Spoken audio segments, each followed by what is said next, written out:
दोस्तों, मेरे YouTube channel पे आप में से बहुत से लोग कमेंट करते हैं कि तुम प्रेडिक्शन वीडियोस क्यों नहीं बनाते हो।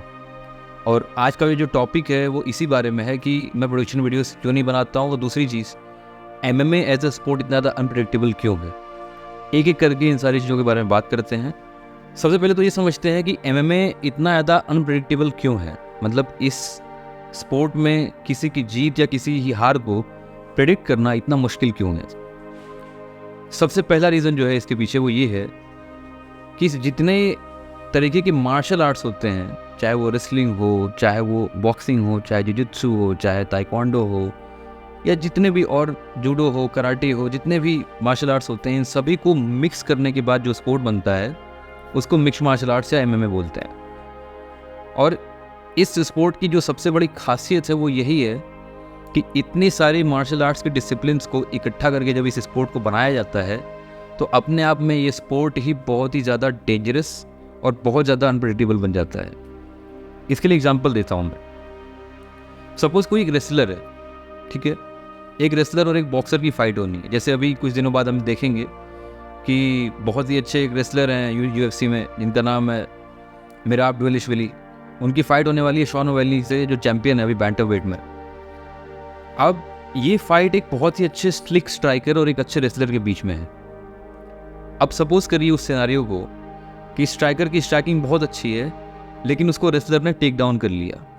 अब बहुत से लोग पहले से प्रेडिक्ट करेंगे कि शॉन ओमैली जीतेगा, इस फाइट को बहुत आराम से जीत जाएगा, उसके पंचेस बहुत स्लिक हैं, बहुत अच्छे उसके मतलब टेक डाउन नॉक डाउन्स हैं, उसके पंचेस लगते ही आदमी गिर जाता है। बट सपोज कि जो रेसलर है उसने बहुत ही एफिशिएंटली फाइट स्टार्ट होने के कुछ टाइम के बाद ही इस स्ट्राइकर को टेक डाउन कर लिया। अब वो टेक डाउन करने के बाद ग्राउंड की अगर उसका अच्छा है, वहाँ उसका जुजित्सु का गेम अगर अच्छा है तो वहाँ पे उसको सबमिट कर सकता है, वहाँ पे ग्राउंड प्लेयर को उसको ग्राउंड एंड पाउंड कर सकता है और वहाँ पे उसको टेक्निकल नॉकआउट के थ्रू मैच जीत सकता है।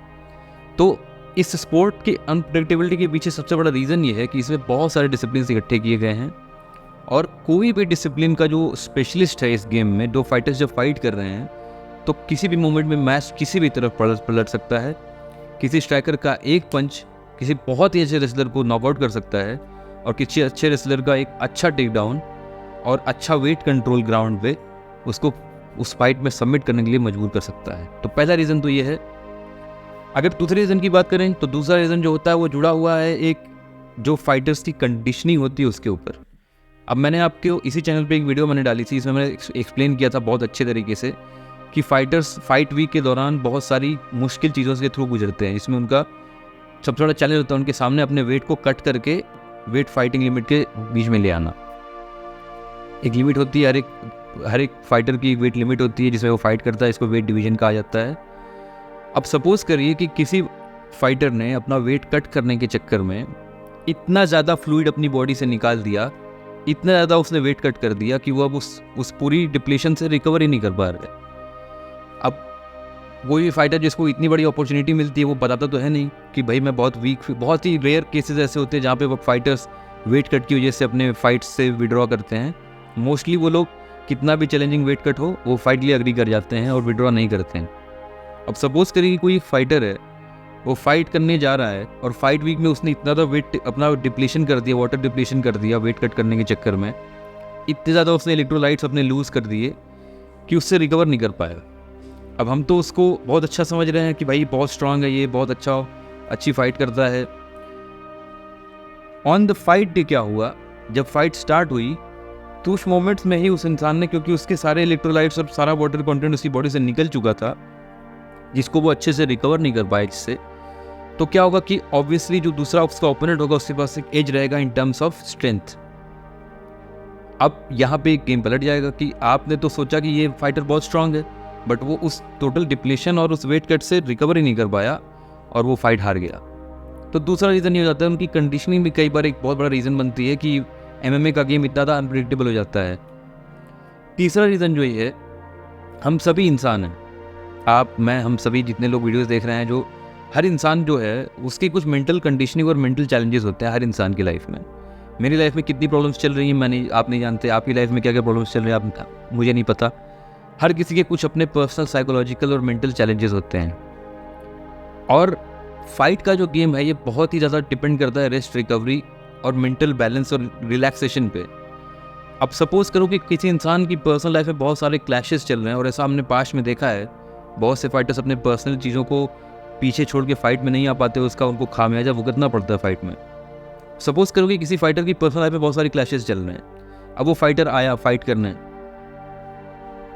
हो सकता है कि वो चीज़ें उसको ओवरकम कर जाएं, बहुत ज़्यादा उसको मेंटल स्ट्रेस जो है उसका इतना ज़्यादा हो जाए कि एंजाइटी उसके ऊपर हावी हो जाए, और वो बहुत ही ज़्यादा क्योंकि फाइट ऐसा गेम है जहाँ पे मेंटल बैलेंस बहुत इंपॉर्टेंट होता है। आपको गुस्सा नहीं आना चाहिए। अगर आपको गुस्सा आया तो अपनी स्ट्रैटेजी आप भूल जाएंगे जो आपने पूरी 3-4 महीने की फाइट कैंप के दौरान आपने बनाई है उस पर्टिकुलर ओपोनेंट के अगेंस्ट। एक ही रीज़न ये भी हो गया कि भाई आदमी अगर मेंटली स्टेबल नहीं है फाइट के दौरान तो वो गुस्से में आ जाएगा, एंजाइटी आ जाएगी उसको बहुत ज़्यादा, बहुत जल्दी वो अपनी बहुत सारी एनर्जी वो लूज़ कर देगा गुस्से में आने की वजह से, और वहाँ पे वो फाइट हार जाएगा। तो ये रीज़न ये भी होता है। और अगर मैं बात करूँ कि मैं पर्सनली प्रेडिक्शन वीडियोस क्यों नहीं बनाता हूँ, तो उसके पीछे एक सिंपल सा रीज़न ये है कि मैं बेटिंग कभी नहीं करता और ना मैं चाहता हूँ कि कोई भी इंसान बेटिंग जैसी चीज़ों में इन्वॉल्व हो। आज मैं प्रॉमिस करता हूँ इस वीडियो में आप सभी से कि कोई भी बेटिंग वेबसाइट या कोई भी बेटिंग पोर्टल मुझे कितना भी पैसा इन फ्यूचर भी कितना भी पैसा मुझे कोई ऑफर करेगा, मैं अपने इस यूट्यूब चैनल पे कभी भी बेटिंग जैसी चीज़ों को प्रमोट नहीं करूँगा। इसलिए मैं प्रेडिक्शन वीडियोस नहीं बनाता हूँ, क्योंकि मैं देखता हूँ कि बहुत सारे लोग हमें या बाकी यूट्यूबर्स को बहुत एक्सपर्ट समझते हैं। हमारी जो कंक्लूजन्स होती हैं, प्रेडिक्शंस होती हैं, उनकी बेसिस पे आप जाके पैसे लगाते हैं, लेकिन आप देखते होंगे कि वो यूट्यूबर्स खुद बहुत सारे पैसे हार जाते हैं बेटिंग के चक्कर में। सपोज करो किसी बहुत बड़े फाइटर पे मैंने बोला कि ये फाइट जीतेगा, मैं अश्योर करता हूँ कि फाइट जीत जाएगा, हर एक पूरे स्टैट्स में वो मजबूत है, लेकिन जो मैंने अभी फैक्टर्स बताए उनमें से किसी भी एक फैक्टर की वजह से वो फाइटर हार गया। आपने तो पैसा लगाया मेरी बात पे भरोसा करके कि मैं तो एमएमए का एक्सपर्ट हूँ, मैं बहुत टाइम से एमएमए देख रहा हूँ, फॉलो कर रहा हूँ, आपका होगा नुकसान। तो ना तो मैं कभी बेटिंग करता हूँ, ना मैं किसी को बोलता हूँ कि भाई तुम बेटिंग करो, और जो अगर कोई मुझे करता हो दिखता है तो मैं समझाता भी हूँ कि भाई मेहनत करो, ये चीज़ों में कुछ नहीं रखा है, किसी दिन सब कुछ चला जाएगा। जो है तुम्हारे पास, जो तुम्हारे रिसोर्सेज अवेलेबल हैं उनको इकट्ठा करो, अपनी लाइफ में स्किल्स अर्न करो। कभी भी इन चीज़ों के पीछे मत भागो कि मैं बेटिंग करके पैसे कमा लूँ, बहुत सारे एक का चार कर लूँ, उस चक्कर में जो तुम्हारा एक है वो भी चला जाएगा एक दिन। सो इन रीजंस की वजह से प्रेडिक्शन वीडियोस नहीं बनाता हूँ, और ये सारे रीजंस हैं जिनकी वजह से एमएमए का पूरा स्पोर्ट ही बहुत अनप्रेडिक्टेबल है। अगर कोई भी इंसान ये बोलता है कि मैं बहुत एक्सपर्ट हूँ, मैं मैचेस को प्रेडिक्ट कर सकता हूँ, भाई झूठ बोल रहा है। ऐसा कुछ नहीं होता है एमएमए में। पंचेस चांस होता है, किसी अच्छे स्ट्राइकर के एक अच्छा पंच लग गया, मैच वहीं ख़त्म हो जाता है। अभी हम बहुत टाइम से देख रहे हैं एलेक्स परेरा का लगातार उनका एक रेंज चालू है यूएफसी में, he is become a face of the UFC, क्योंकि उनका लेफ्ट हुक इतना स्ट्रांग है, जिसको लग रहा है बंदा तुरंत धराशायी हो जा रहा है। कभी वो समय आएगा जब उनका मैच हम देखेंगे, एनक्लेव के साथ उनका मैच होगा, उस दिन हम देखेंगे कि भाई एक्चुअल में उस बंदे में कितनी पावर है, कितनी स्ट्रेंथ है, कितना अच्छा फाइटर है।